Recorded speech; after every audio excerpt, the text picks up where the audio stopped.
Hong Kong is one of the world's most movie-going towns, but recent disclosures have raised questions about who decides what appears on the silver screen and how.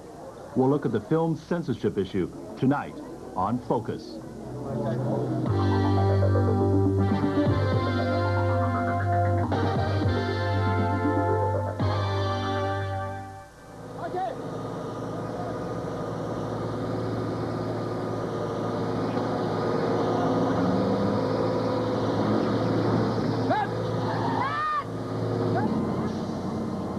Filmmakers are creators of illusion, but recent events have shown that Hong Kong filmmakers themselves have been operating under an illusion.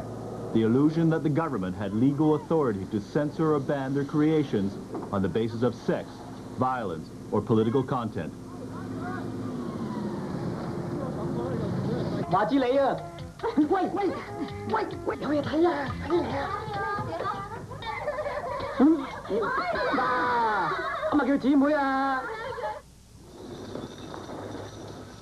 For more than 10 years, censors have been deciding the fates of films like these with questionable legal backing.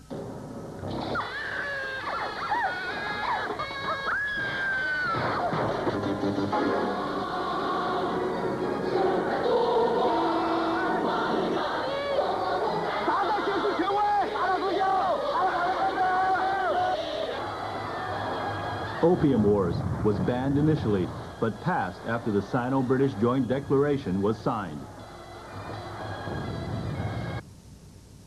This article by journalist Frank Ching in the Asian Wall Street Journal quoted confidential Executive Council documents revealing that the government had been informed by the Attorney General's chambers in 1972 that Hong Kong's film censorship laws could be challenged in the court of law. But the government hoped to avoid public controversy and continued to ban 21 films on the basis of harming relations with other countries, usually China or Britain. The Places of Public Entertainment Ordinance holds the key to the legality of the censorship regulations. It says censoring is to be carried out according to principles set out in the regulations. When we look at the film censorship regulations, we do not find any principles or criteria of censorship. They are not provided for in the regulations.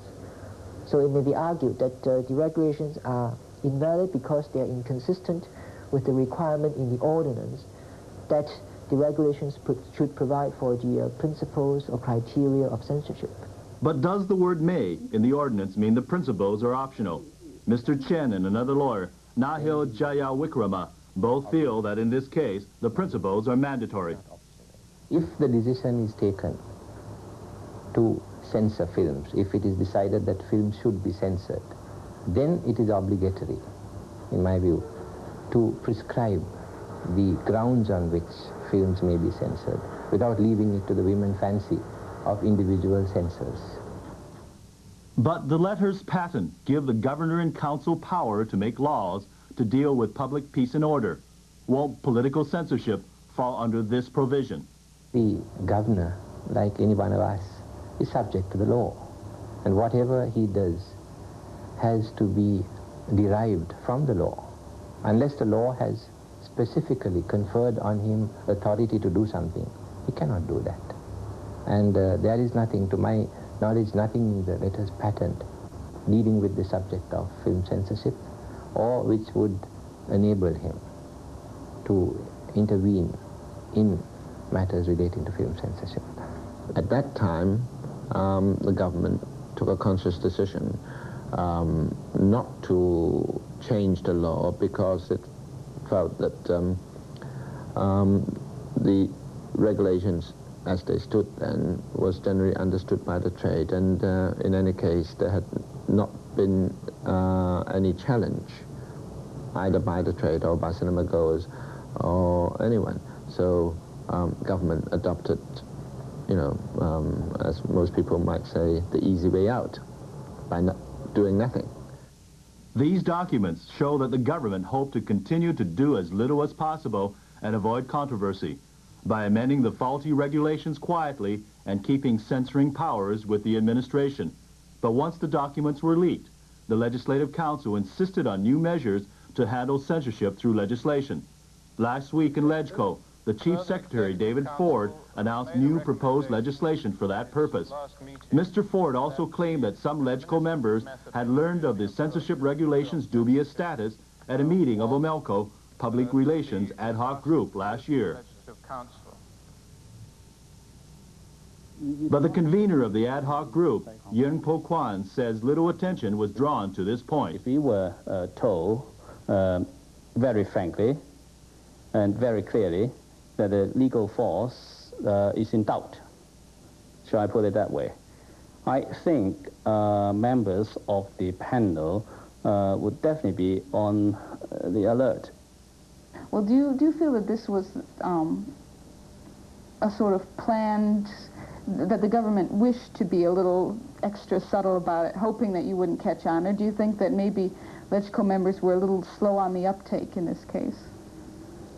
Well, I won't agree to that, but again, as I said, to me personally, I would say at this juncture would like to look forward instead of looking backward. Naturally, the government has been out for a bit of a flag on this because of the leak on a highly confidential document. I think any government faced with such a leak is likely to be embarrassed. But at the end of the day, I don't think the outcome is very much different from the outcome that we would have expected anyway if the document had not been leaked at all. There's a lot of cynicism. But many people, like former film producer Shaw Sin-ming, are unhappy with the government's handling of the disclosures. Yeah, they broke the law, and a government spokesman went on a tube and said, well, basically he said, well, tough, you didn't catch us. In no civilized and democratic society, that sort of thing could happen. I mean, some governments would have fallen by now, given Frank Ching's revelations. I mean, at least a few ministers would have gotten sacked.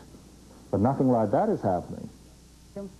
Mr. Shaw produced a local film about the Chinese Cultural Revolution called China Behind. Let's look at them as human In 1974, the